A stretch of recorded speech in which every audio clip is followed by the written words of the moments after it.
Kidea Shahua, buenas tardes a todos. Su servidora Arely Hernández Mendoza, docente de educación indígena en el estado de Hidalgo.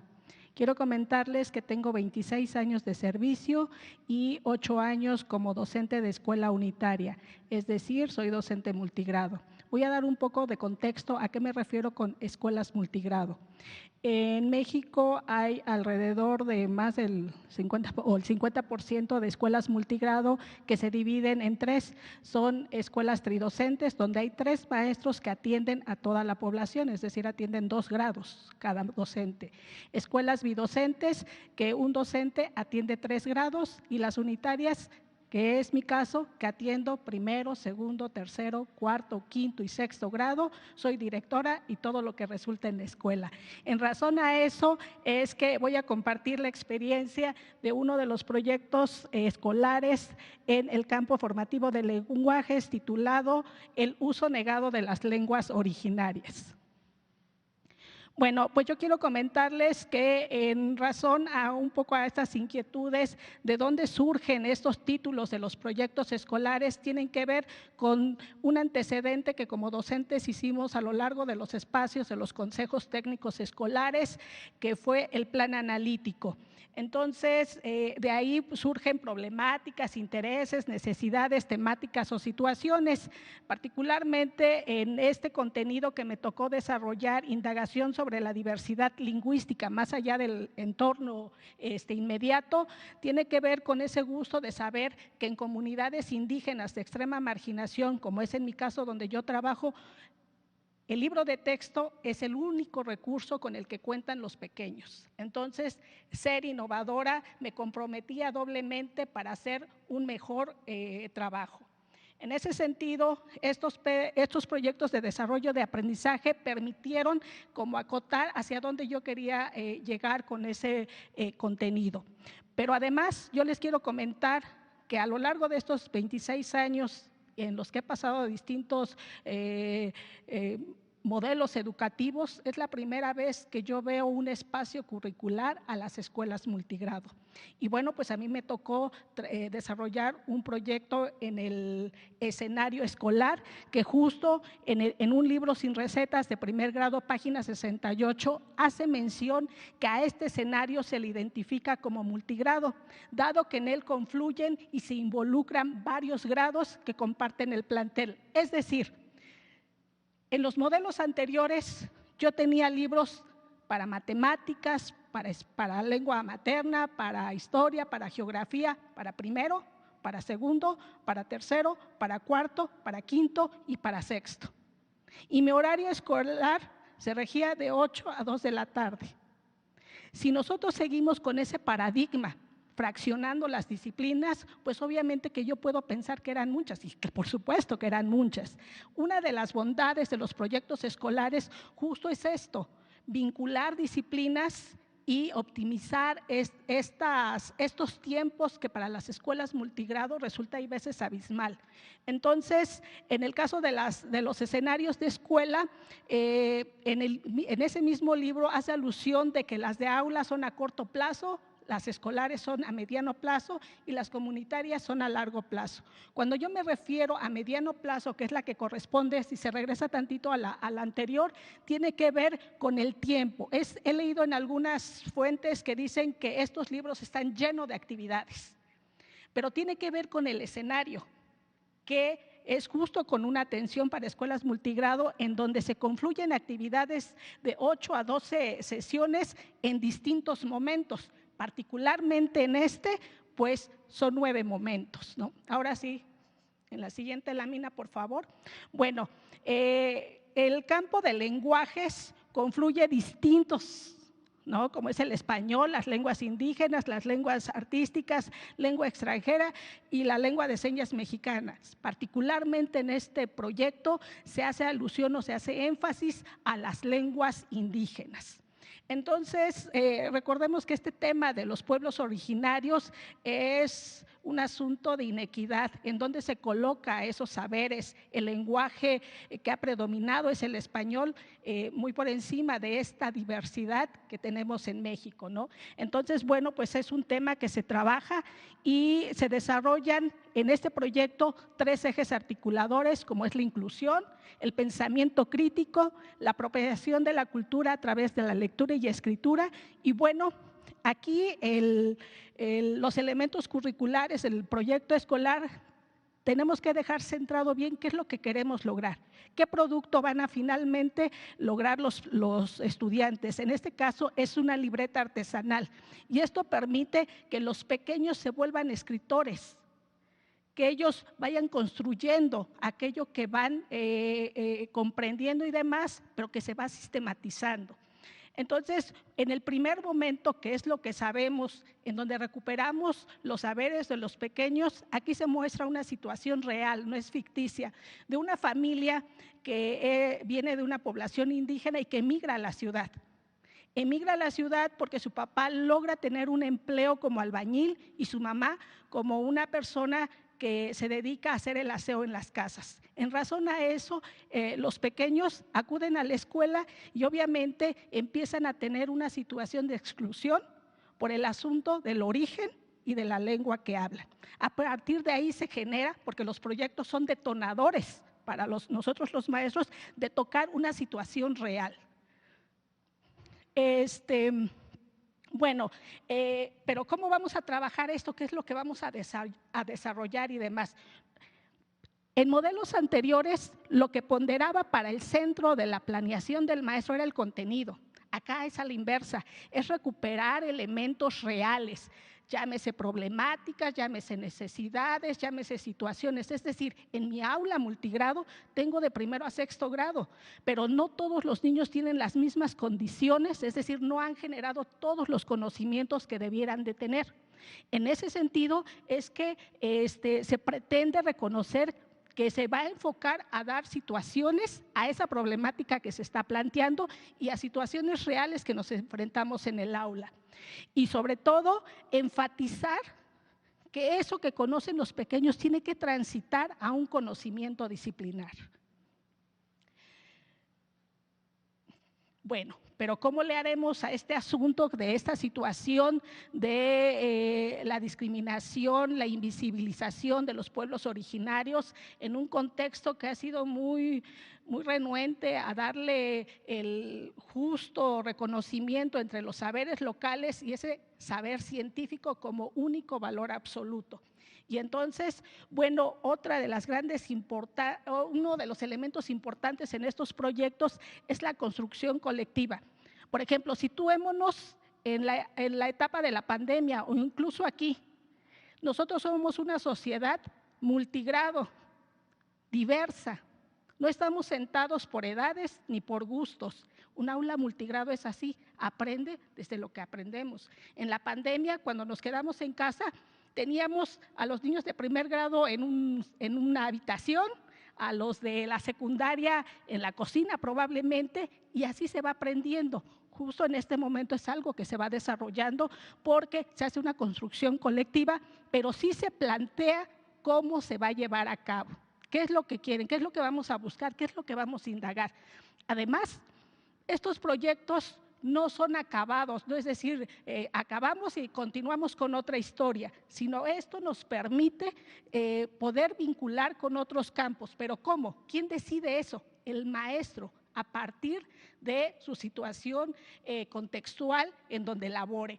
Porque esto se contempla en una asamblea, es decir, el centro de la nueva escuela mexicana son los niños, las niñas y los adolescentes. Y en el aula se le da voz de cómo es que quieren ellos trabajar. Esta técnica se plantea en un referente de Libros sin recetas a Elsie Rowell y Valeria Rebolledo Angulo con las estrategias didácticas para escuelas multigrado, que es sumamente importante, ¿no? Bueno. Aquí viene ese tránsito disciplinar entre lo que saben con esto que van a aprender. Y entonces, nuevamente me sitúo en el contexto de que yo laboro en una escuela unitaria donde hay veces no hay internet, y ustedes podrán decir, bueno, y entonces, ¿por qué en los libros de texto se agregan ligas para accesarlas a ellas? Pero es muy claro en la parte de arriba, dice, si en tu escuela cuentas con internet, puedes accesar a esto, pero si no cuentas con ello, tienes otras herramientas como es recuperar información en el libro de saberes disciplinares, múltiples lenguajes, bibliotecas de aula, escolares, públicas u otras fuentes, porque nuestros contextos por lo regular nada más son los libros de texto gratuito y algunos libros, el rincón que tenemos en nuestras escuelas. Por otro lado, también este es el momento, porque no todos los contextos son iguales, en algunos se pueden generar visitas a museos, salir a otros lugares, pero todo depende del contexto de la escuela donde se ubique. Y bueno, finalmente es transitar de esos saberes que tienen los pequeños a lo conceptual, como es el asunto específicamente del proyecto que yo desarrollo, la lengua que es. ¿Qué significa? De pronto se cree que es un dialecto, ¿no? Una variante de lengua, ¿a qué se refiere? La diversidad lingüística, cuando hablamos de ella, ¿a qué nos estamos refiriendo? Las experiencias orales y escritas con raíces en lenguas originarias se definen cómo, ¿no? Y entonces se va transitando a esta otra parte. Adelante. Bueno, aquí continuando con esta parte es muy fundamental. Si seguimos pensando o si se sigue pensando desde allá que en estos libros de texto gratuito van a encontrar bloques y les van a decir, tienes una semana para terminar este proyecto, y entonces si hacemos la suma de los proyectos que están puestos, por ejemplo, en el de proyectos escolares cuarto grado, son 25 proyectos. Si yo los veo desde esa mirada, voy a decir que son muchos. Pero en esta autonomía profesional de los profesores y del plan analítico que se ha desarrollado en los consejos técnicos escolares, yo puedo tomar decisiones en razón al contexto que yo tengo y puedo vincular los campos. Por ejemplo, en este que yo trabajo sobre el reconocimiento de las lenguas originarias y la interculturalidad, yo puedo hacer una vinculación con el proyecto del libro de proyectos comunitarios, valga la redundancia, porque ahí se trabaja la naturaleza de un bordado. Y entonces yo rescato cómo es que los pueblos originarios van haciendo ese tejido, como el que traigo en mi blusa, ¿no? Y hay saberes tan importantes en los pueblos originarios para desarrollar el pensamiento matemático a partir del bordado, del conteo, y se desarrollan elementos conceptuales que vienen en los planes sintéticos, como es las figuras geométricas, la simetría, pero hay aquí algo que había quedado en deuda, que todos estos saberes se han reproducido solamente en la transmisión oral. Se necesitan sistematizar y recuperar, y justo en estos libros de texto es un pretexto fabuloso para poder ir sistematizando todos esos conocimientos. Por supuesto que los maestros que estamos frente a grupos sabemos que nuestros niños no son homogéneos, y si hay una característica específica, pues no necesariamente lo trabajo por proyecto, atiendo esa especificidad que me demanda mi contexto y mi aula. Pero también puedo transitar no solo aludiendo a un campo formativo, sino a todos los campos formativos. Yo aquí, por ejemplo, lo hice en el caso de la fase de los proyectos comunitarios, en esta fase, con el campo de lenguajes, de saberes, pensamiento científico, ética, naturaleza y sociedad, del humano y lo comunitario. Por ejemplo, en el proyecto 1, así eran las familias de mi comunidad, y recuperan cómo es que antes hablaban lenguas indígenas y se remiten a decir que las lenguas más predominantes es el náhuatl, el tzoltzil, el tojolabal y demás, ¿no? La naturaleza de un bordado. Celebremos la diversidad cultural de México. Nuestras diferencias nos hacen iguales ante la ley. Aquí yo, si ustedes notan, en mi autonomía recupero 2 proyectos, porque se integran, porque fortalecen. Cuando hay una discriminación en algún espacio porque yo hablo lengua indígena y ustedes no, pues un poco se retribuye este asunto de la igualdad en torno a la ley de los pueblos indígenas, ¿no? Conocer el lugar donde vivo y se va desarrollando. Pero si yo me encontrara con que un proyecto no se vincula con lo que yo quiero trabajar, creo que nosotros, yo confío en mis colegas, que nos recurrimos al plan sintético y recuperamos uno y podemos hacer ese codiseño particular en el contexto en donde estamos trabajando. Para eso sirven los planes sintéticos.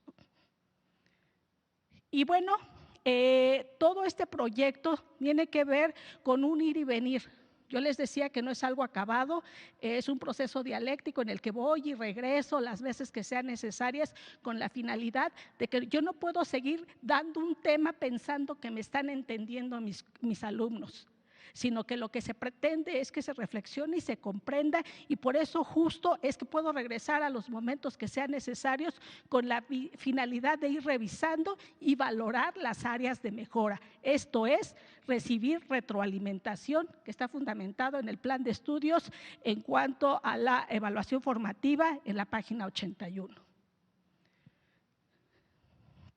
Además, aunque en este momento se centra como lo más pequeñito, lo más reducido en el texto del proyecto, es donde los pequeños empiezan a actuar, a construir lo que ellos diseñaron en su plan de acción. En este caso es un libro artesanal.